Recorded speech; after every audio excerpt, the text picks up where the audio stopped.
Alors, l'article 28, il s'agit du renforcement des garanties du Trésor en cas de cessation frauduleuse d'entreprise. Je répète encore, renforcement des garanties du Trésor en cas de cessation frauduleuse d'entreprise. Qu'est-ce que cela veut dire? L'article 91 du livre de procédure fiscale, comment on appelle ça, le LPF, il permet déjà à l'administration fiscale de remonter 3 années supplémentaires pour contrôler un contribuable qui n'a pas reversé la TVA ou l'impôt prélevé sur les salaires. Généralement, quand il y a des contrôles, effectivement, il remonte à 3 années, les 3 dernières années. Cependant, dans la pratique, certains contribuables utilisent une manœuvre frauduleuse, ils arrêtent volontairement leur entreprise, ne paient pas les impôts collectés, donc notamment en ce qui concerne la TVA, puis créent une nouvelle structure, parfois avec un actionnariat modifié. Donc, au lieu de X, ça sera plutôt Y qui sera désormais le gérant, pour poursuivre la même activité sans régler, n'est-ce pas, leur dette fiscale. Cette technique de cessation-création sert à effacer, n'est-ce pas, les arriérés et à échapper plus ou moins au contrôle, ce qui nuit fortement à la collecte des recettes publiques. Donc, pour mettre fin à cette fraude, il est proposé d'instaurer une solidarité de paiement.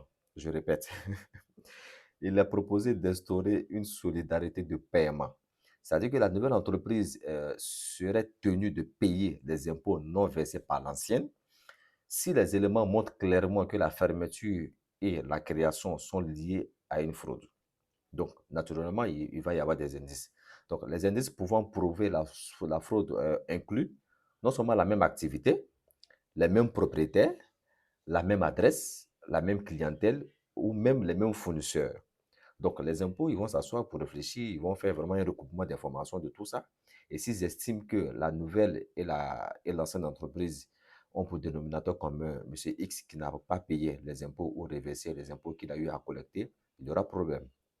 Donc, l'entité nouvelle est solidaire du paiement des impôts et taxes non acquittés par l'ancienne, même si les dits impôts et taxes résultent des redressements opérés dans le cadre d'un contrôle fiscal. Donc, les indices à considérer, ça peut être la nature de l'activité. Voilà, ils peuvent regarder au niveau de l'actionnariat. Est-ce que l'ancien gérant avait des relations familiales avec X ou Y qui est désormais gérant de la nouvelle entreprise? Il y a l'adresse d'exploitation, il y a la clientèle, il y a le fournisseur, et vraiment, il y a une panoplie d'informations, n'est-ce pas, à laquelle ils peuvent avoir accès pour se rendre compte que c'est la même personne qui est derrière.